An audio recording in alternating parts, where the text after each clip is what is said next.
नमस्कार बंधुरा आज आमी आपनादेर पुर भरार झामेला छाड़ाई किभाबे सहज भावे कड़ाईशुटिर कचुरी तैरी करा जाए सेटा करे देखाबो। आपनारा अनेकेई कड़ाईशुटिर कचुरी तैरी करें, तबे अनेक क्षेत्रे देखा जाए पुर भरे अनेके बेलुनिते बेले नेওয়ার समय पुर बाइरे बेरिये जाওয়ার समस्या देखा जाए।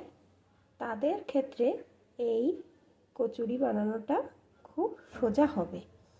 আসুন দেখতে থাকুন আমি কেমন করে তৈরিটা করছি। এবং এটা খেতে কিন্তু পুর ভরা কচুরির থেকে কোনো অংশে খারাপ হবে না। আসুন দেখতে থাকুন। আর বন্ধুরা দেখার প্রথমে একটু লাইক দিয়ে দেখবেন, আর আমার ভিডিওটি ভালো লাগলে সাবস্ক্রাইব করে আমার পাশে থাকবেন। प्रथमे आमी मिक्सिते किछुटा परिमाण मटरशुटी निये निয়েছি और तार मध्य दिए दिलाम एक टुकरो आदा,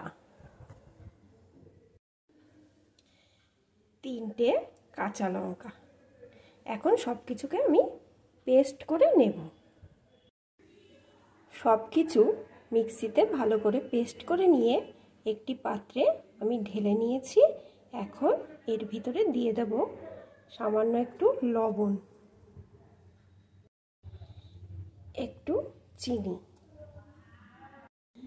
একটু হিং। এখন সবকিছু ভালো করে মিশিয়ে নেব।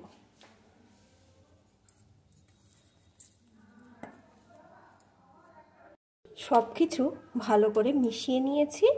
এখন আমি এর ভিতরে একটু একটু করে ময়দা দেব আর লুচির মতো লুচি করার সময় যেমন ভাবে ময়দা বা আটা মাখে তেমন ভাবে মেখে নেব। এর ভিতরে কিন্তু আলাদাভাবে কোনো রকম জল দেব না।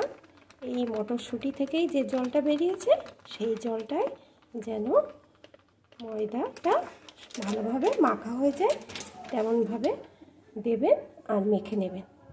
এখন আমি ময়দাটা এটার সাথে ভালো করে মেখে নেব।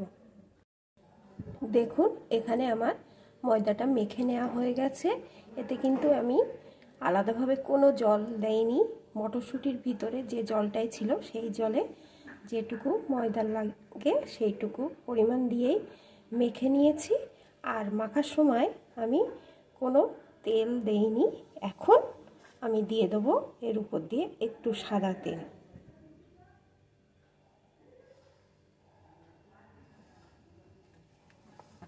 আবারও আমি একটু মাখিয়ে নেব। মাখিয়ে নিয়েছি। এখন আমি এটা একটা ঢাকা চাপা দিয়ে 15 মিনিট মতন রেখে দেব, তারপরে বেলে ভেজে নেব। 15 মিনিট পর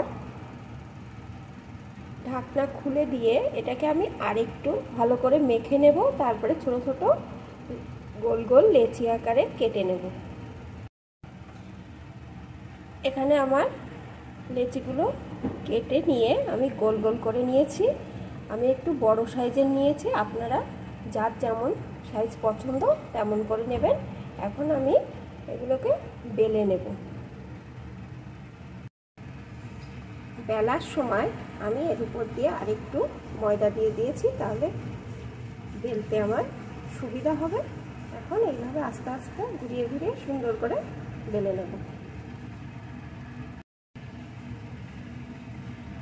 এটা আমার বেলে নেওয়া হয়ে গেছে। এগুলো কিন্তু একটু মোটা মোটা বেলতে হবে, তাহলেই ভালো হবে।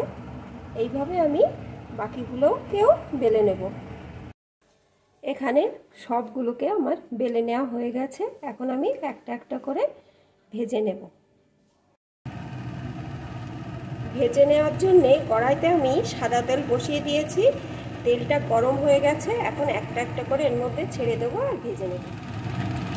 এইভাবে আস্তে আস্তে করে ভাজতে হবে। দেখুন কেমন সুন্দর আস্তে আস্তে ফুলে উঠছে। এইভাবে এপিট ওপিট করে লাল লাল করে সুন্দর করে ভেজে নিতে হবে।